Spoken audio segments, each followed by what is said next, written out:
Cawapres nomor urut 3 Mahfud MD juga mencecar Cawapres nomor urut 2 Gibran Rakabuming Raka soal pajak. Mahfud bertanya terkait langkah menaikkan rasio pajak menjadi 23% di saat banyak orang yang tak mau mengambil insentif pajak. Di sisi lain, Gibran menjelaskan perbedaan antara menaikkan pajak dan rasio pajak. Mau bertanya dalam topik ini. Di dalam visi dan misi Anda disebut kalau rasio pajak dinaikkan menjadi 23%. Dalam simulasi kami, angka itu hampir tidak masuk akal. Karena pertumbuhan ekonomi bisa 10. Padahal selama ini pertumbuhan ekonomi 5-6 gitu. Itu kalau Anda bisa menaikkan rasio pajak sampai segitu bisa 10%. Lalu bagaimana Anda mau menaikkan pajak? Orang mau insentif pajak aja orang tidak ngambil. Terima kasih. Assalamualaikum warahmatullahi wabarakatuh. Waalaikumsalam warahmatullahi wabarakatuh. Silakan Cawapres nomor urut 2 untuk menjawab, waktu Anda 2 menit. Prof. Mahfud, yang namanya menaikkan rasio pajak dan menaikkan pajak itu beda. Satu, gimana caranya menaikkan penerimaan pajak atau menaikkan rasio pajak? Saya tadi sudah bilang di segmen sebelumnya, kita akan membentuk badan penerimaan pajak dikomandoi langsung oleh Presiden, sehingga akan mempermudah koordinasi dengan kementerian-kementerian terkait. Itu. Jadi DJP dan Bea Cukai akan dilebur jadi satu, sehingga fokus dalam penerimaan negara saja, tidak akan mengurusi lagi masalah pengeluaran.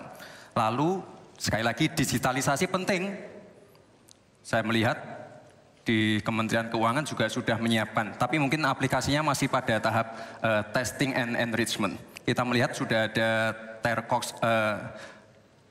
core tax system yang akan disiapkan. Ini nanti akan mempermudah proses bisnis, mempermudah proses administrasi, memperbaiki pelayanan pajak. Misalnya sekarang nanti ketika sistemnya itu keluar, ketika kita akan melaporkan SPT tahunan, kita tidak perlu lagi mengisi dan menghitung, karena sistemnya sudah pre-populated, sehingga tinggal klik, tinggal konfirmasi, selesai. Mempermudah. Lalu untuk masalah pertumbuhan ekonomi, Pak, tadi saya bicara masalah hilirisasi, bicara masalah investasi. Sekali lagi, Pak, tadi saya baru bicara masalah nikel, kita belum bicara masalah tembaga, boksit, timah, tembaga, bioetanol, bioaftur, biodiesel. Kita kalau serius ya, Pak ya, kita benar-benar bisa menjadi raja energi dunia, Pak. Tapi kita harus serius dan harus fokus dan harus ada keberlanjutan dan penyempurnaan. Matur nuwun, Prof. Mahfud. Harap tenang, kita lanjutkan.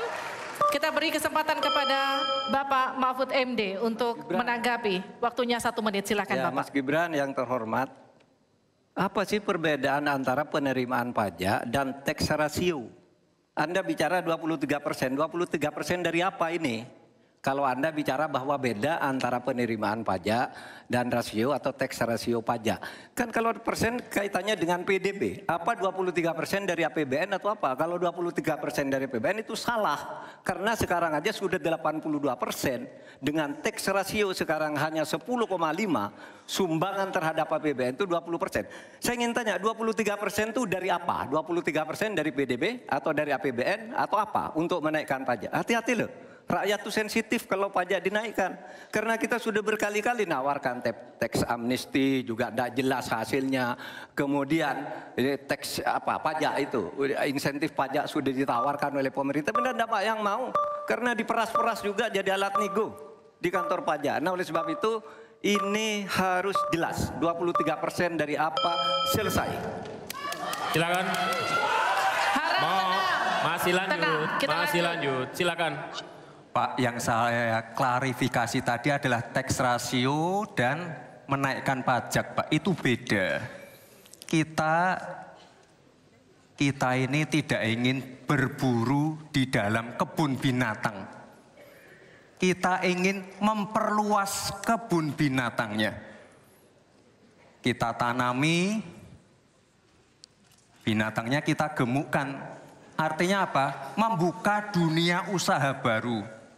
Sekarang NPWP, yang punya NPWP ini baru 30%. Artinya apa? Kita harus melakukan intensifikasi dan ekstensifikasi Saya tahu pasti pada negatif thinking. Kita tidak akan memberatkan UMKM yang di bawah omsetnya 500 juta, pajaknya 0. Pengen modal 200 juta, kur, tanpa agunan. Nggak ada yang memberatkan, Mbak. Terima kasih.